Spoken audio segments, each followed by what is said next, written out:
Santiago Niño, buenas tardes. Carlos, buenas tardes. ¿Qué tal, Santiago? Hoy, para empezar y más que nunca, vamos a apelar a tu vena didáctica y pedagógica para que trates de explicarnos y explicar a los oyentes de La Ventana el petróleo, la crisis del rublo, todo esto, por qué nos afecta y cómo nos puede afectar más en el futuro.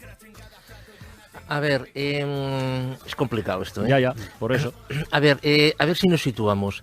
El petróleo es un producto, un bien, un material que está correlacionado su consumo en el 99,99% con el crecimiento económico. Es decir, a más crecimiento económico, más petróleo.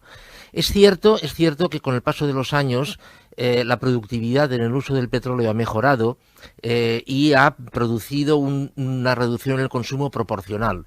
Pero, de todas maneras, sigue siendo absoluta la correlación entre consumo de petróleo y crecimiento económico. Bien, punto y aparte. ¿Qué quiere decir esto? ¿Qué quiere decir que esté bajando el precio del petróleo? Esto que esté bajando el precio del petróleo, esto que dice que el gobierno, que es buenísimo, que es fabuloso, que es genial, es malísimo que suba el precio del petróleo.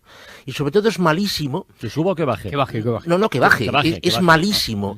Es malísimo que baje y sobre todo es malísimo que baje a la velocidad que está bajando. Hay que tener en cuenta que entre el 19 de junio y hoy el precio del petróleo ha caído el 47,8%. ¿Qué quiere decir esto? ¿Por qué es malísimo que baje el precio del petróleo? A ver, si el precio del petróleo se fija por futuros, es decir, la gasolina que vamos a poner esta tarde en el coche es un petróleo que ha sido comprado hace 2 y 3 meses. ¿Qué quiere decir una caída del precio del petróleo? Que está adelantando una caída de la actividad económica. De aquí quería llegar. Ya. Es decir, sobra petróleo en base a lo que se espera que va a ser la demanda. En consecuencia, el precio baja. Encima, no se quiere reducir la producción. ¿Por qué? Porque evidentemente, como se está esperando que el dólar se revalúe, en términos reales se espera ganar lo mismo los países productores. De ahí que la OPEP no quiera bajar el precio del petróleo. Bien, entonces, insisto, que baje el precio del petróleo es muy malo, porque es posible que la gasolina que hoy a un señor le está costando más barata para poner en el coche, es cierto, le está costando más barata, mañana este señor se haya despedido de su empresa porque la actividad económica ya ha caído. Ya. Es decir, es muy malo que el precio del petróleo baje a esa velocidad. Pero entonces todos estos análisis de los últimos días, y no hablo solo del gobierno español, esto yo creo que vale para el conjunto de Europa, diciendo que al menos a corto plazo sí es una buena noticia y puede incluso ayudar a una cierta reactivación económica, bueno, no me casa una cosa. Carlas, disiento. Claro. Disiento. Es decir, de cara a un consumidor de gasolina puro, que se dedica a consumir gasolina, pues sí, evidentemente se va a beneficiar, pero como concepto, lo que nos está diciendo que el precio del petróleo baje a esta velocidad y en estos volúmenes, lo que nos está diciendo es que va a haber un enlentecimiento de la actividad económica. O sea, es aviso para navegantes esto. Exacto, y además esto casa mucho con todas las advertencias que se está haciendo de un estancamiento prácticamente a nivel europeo en cuanto a crecimiento. Bien, Rusia. Rublo. El rublo, sí, rublo, Rusia, etcétera, etcétera. A ver, la economía rusa es una economía que es muy rara. Me explico. ¿Qué quiero decir que es muy rara? Por un lado, tiene una estructura de país, o sea, tiene aspectos tecnológicos que son de ultimísima generación. Pero por otro lado, tiene cosas que son de país subdesarrollado. Por ejemplo, el 68% de sus ingresos por exportación proceden del petróleo. Claro, esto es muy malo. ¿Por qué? Porque a medida que el petróleo baja, el impacto que tiene sobre la economía rusa es terrible. Por eso Rusia ahora lo que quiere es acercarse a China para llegar a acuerdos de venta de gas, etcétera, etcétera. Bien, encima ha habido todo el problema con Ucrania, las sanciones de Estados Unidos y de rebote de la Unión Europea, con lo cual están tensionando a Rusia. tanto a nivel económico como a nivel político. Claro, la salida de esto, ¿cuál es? En un escenario de caída del precio del petróleo, en un escenario de sanciones, en un escenario de restricción económica, claro, Rusia, la situación de Rusia es realmente muy, muy complicada y es muy peligroso. estrujar a Rusia. ¿Por qué? Porque Rusia puede salir de formas que recemos mucho para que no pasen. Ya. Por ejemplo, cortando el gas. Ya. En consecuencia, ojo con esto, yo pienso que la Unión Europea se ha equivocado, y esto lo he escrito, pienso que tenía que haberse acercado a Rusia. Los rusos no dejan de ser europeos, tiene mucho que ofrecer Rusia a Europa, y sin embargo no ha sido así. O sea, es decir, hemos jugado más a nivel de política de la OTAN, política de Estados Unidos, y la Unión Europea, en vez de acercarse a Rusia, se ha alejado. Bien, ¿cómo va a evolucionar el precio? O sea, porque claro, es un tándem, es Rusia, petróleo, rublo. A ver, la única vía, yo espero que, y parece ser que los tiros van por ahí porque ya el rublo hoy se ha estabilizado, yo espero que se recapacite y no se siga presionando el rublo, porque la salida puede ser realmente muy, muy peligrosa. Pero de todas maneras, pensemos que el precio del petróleo no se va a recuperar a corto plazo. Muy bien. A no ser, claro, que haya un cataclismo y que se evapore el 30% de la producción mundial de petróleo, evidentemente. Nos interesa muchísimo que hoy nuestro economista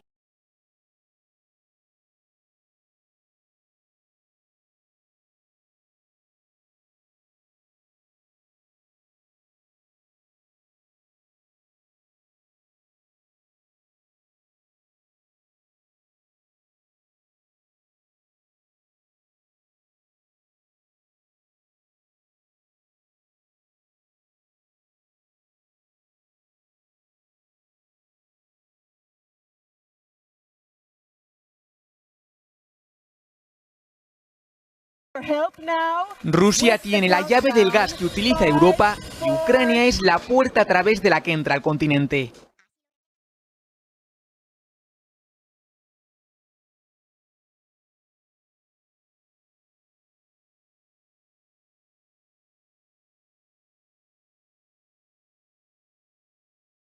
Seguir utilizando el gas ruso, pero abrir otras vías de entrada, Bielorrusia o Turquía a través del Mar Negro. Y si no, mirar a otros productores como Arabia Saudí, Qatar o Argelia. En este último caso, España se convertiría en pieza clave para el abastecimiento energético del continente por su posición estratégica. Ahora la Unión Europea es presa de esta dependencia y se enfrenta al reto de encontrar alternativas al combustible ruso.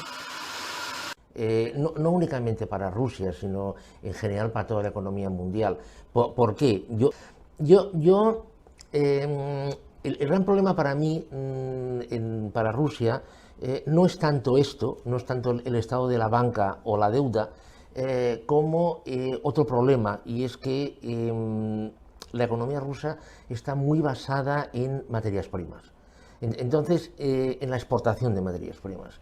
En consecuencia, como por suerte o por desgracia, no lo sé, no es monopolio o no es monopolista Rusia en la producción de estas materias primas, y el precio está muy marcado por la evolución económica internacional, yo pienso que si en el resto del mundo hay problemas, esto va a repercutir negativamente en Rusia. Pero insisto, no tanto por la banca o la deuda, porque el nivel de deuda de Rusia, por ejemplo, no es elevado. Es más que nada por esta evolución, ¿no? Con lo cual yo entiendo que, y yo siempre he defendido esto, que Rusia y la Unión Europea tendrían que estrechar más la colaboración económica.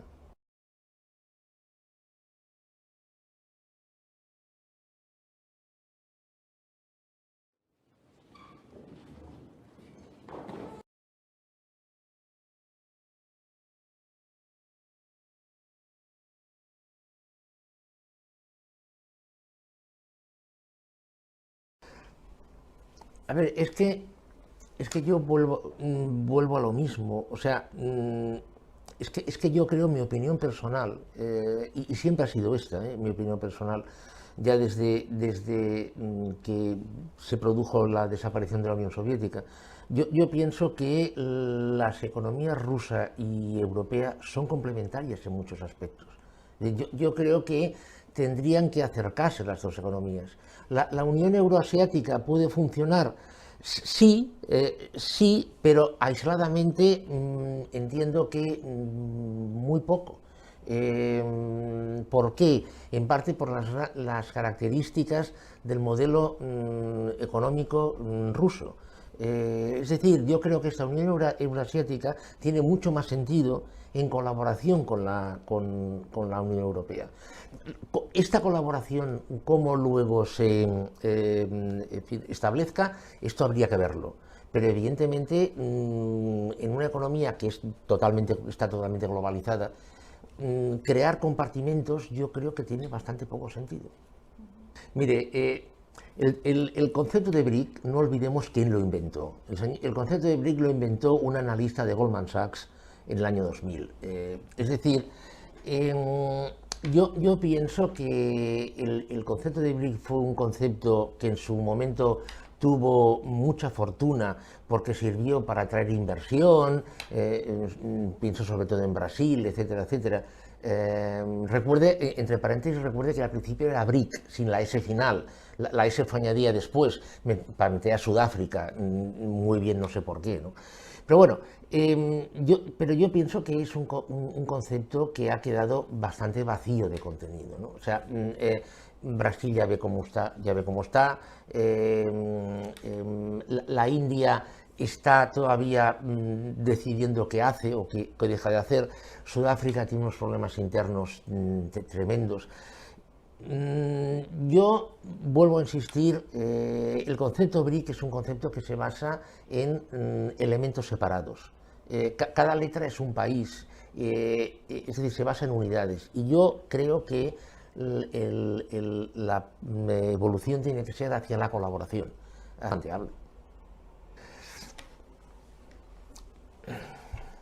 A ver, es que yo creo que aquí se mezclan dos cosas. Uno es la cultura y la idiosincrasia de cada país y el otro es el tema económico y monetario. Yo pienso, no mañana, pero yo pienso que vamos hacia una moneda mundial. Y yo en esta línea pienso que el Bitcoin ha sido un ensayo de moneda mundial. Un ensayo que ha sido exitoso, un ensayo que ha funcionado. Que el Bitcoin se utilice en la economía negra y esto es otro tema. El Bitcoin ha demostrado que ha funcionado, funciona. O sea, una moneda mundial es factible. Bien. Si tendemos hacia una moneda mundial, lógicamente tiene que ser una moneda que esté formada por una cesta de las principales monedas, de las monedas más significativas que hoy existen. Y en esa cesta de monedas, luego ya veríamos cada moneda qué peso tiene en esa moneda mundial. Evidentemente, la corona danesa, la corona sueca, evidentemente tienen que estar. Porque le recuerdo, por ejemplo, que la corona danesa es una moneda refugio, o sea, es una moneda refugio, ¿no? Con lo cual, claro, el euro sería superado por esta moneda mundial, porque evidentemente se integraría, con lo cual quedaría la economía de estos países diluida más en esta cesta, ¿no? Claro, teniendo en cuenta además que lo que tendemos es a superar el concepto de Estado e ir hacia zonas económicamente más factibles y más viables, yo creo que la combinación de estas dos cosas,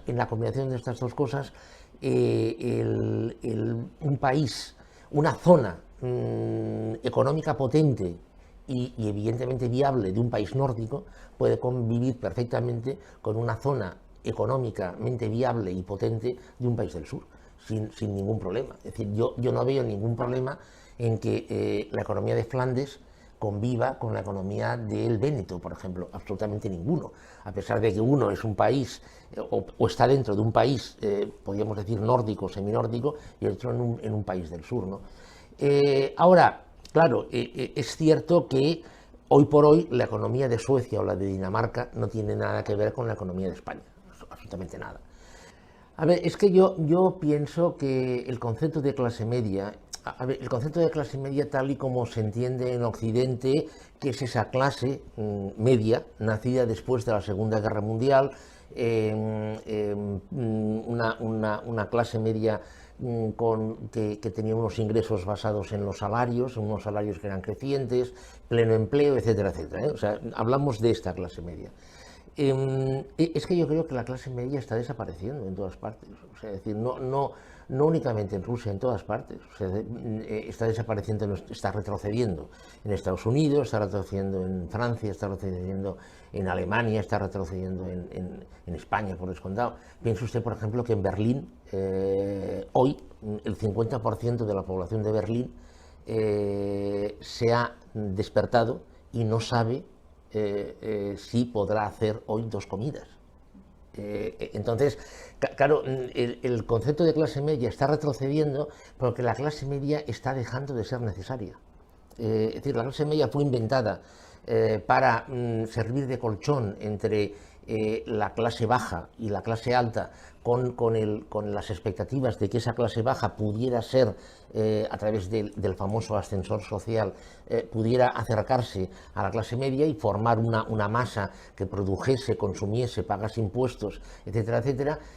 Pero claro, hoy con la tecnología y la robótica, la inteligencia artificial, etcétera, etcétera, y esto cada vez va más, esta clase media cada vez va a ser menos necesaria. Con lo cual yo pienso que la desigualdad va a aumentar, no en Rusia. Entonces, say you have no intention of invading Ukraine.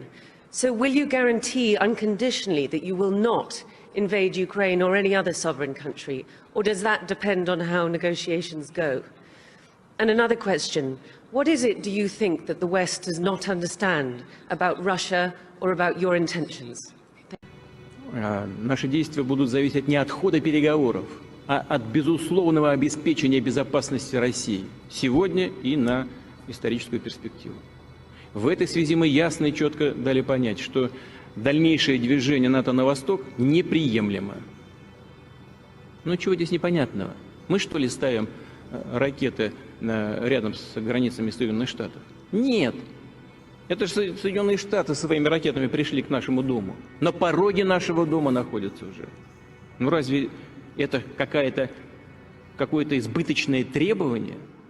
Не ставить больше никаких ударных систем у нашего дома.